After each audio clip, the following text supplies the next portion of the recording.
LA is home to more than 1.3 million small businesses, and there are also more women and minority-owned small businesses here than in any other county in the nation.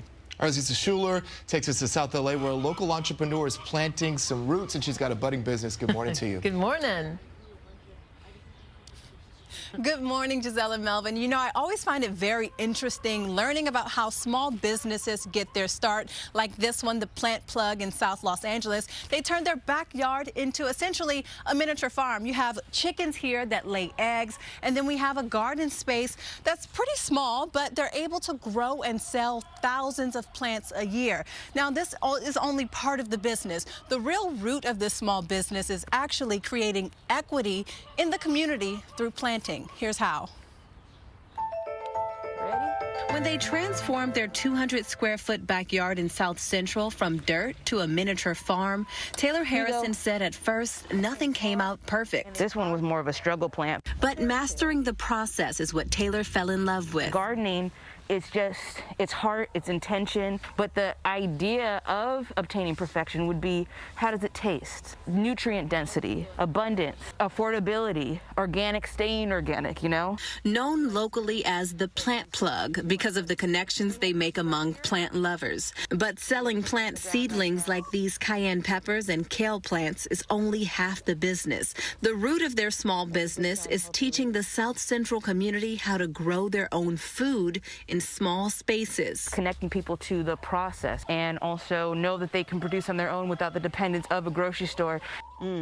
Ultimately, Taylor's idea is to create equity through plants. They plug neighbors with gardens who then barter or trade plants, produce, and oftentimes share resources. Here's how it works. Taylor's dropping off a few cauliflower seedlings to Gigi Casey at Hawkins High School Community Garden. In exchange, maybe Taylor will take home some fresh cilantro and strawberries. Gigi says this trade system makes healthy food much more accessible, especially living in an area considered a fresh food desert. It's important to have what I call a living laboratory, where people can understand that they can grow their own food, organic food, and that we have a relationship with partners in our community. This month, Taylor was recognized by Wells Fargo as a community champion. $5,000 will go toward furthering the Plant Plug's mission of educating the Black community on agricultural ownership. And that can all start with one plant. And then we have each other, hopefully, in the healthiest way possible to keep it going.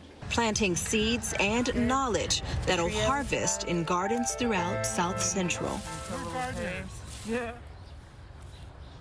And now I'm actually getting down and dirty in the dirt with Taylor. We're about to plant some onions and radishes. Taylor, tell me more about the soil in South Central and why it's so special for gardening. So there is an element in the soil of South Central, in South LA, called silt, which actually makes more refined produce, especially grapes, which are great for making wine. So if you're in South LA and you want to start your own wine company, get your licenses and then you can grow some really, really delicious grapes. Another thing is that there's a big difference between dirt, clay, sand, and also soil. I learned living out here. There's still a lot of backyards and residencies that have soil that needs to be built into soil. So that's what makes it so good and so vast, because a lot of us still have the opportunities to grow our own food in very small spaces. We just have to build it up by adding a lot of organic matter. And what's also amazing is that you were recognized by Wells Fargo with this Community Champion grant, and they dedicated over $420 million to other small businesses like yourself around the nation. How did that feel? Wow. You know what? I'm so glad that I got to share the award with so many other small businesses and that we were able to keep our doors open during the pandemic, which was a really tough time. Just the recognition was so overwhelming, and it was an award for all of us, everybody in my community, that we can create these hubs, and it's a very for us, by us business as well as the award. So I'm really happy to hear that, and I'm very honored to be a part of it. Well, we feel amazing to share your story on Spectrum. Back to you all. Thank you, Aziza. We'd love to share more of these kinds of stories. That's exactly what should be happening. And this is a great example of being on your purpose, right? Hello. And uplifting the community, being of service. Thanks, Aziza. Great story. Nice going, yeah. All right, everybody, moving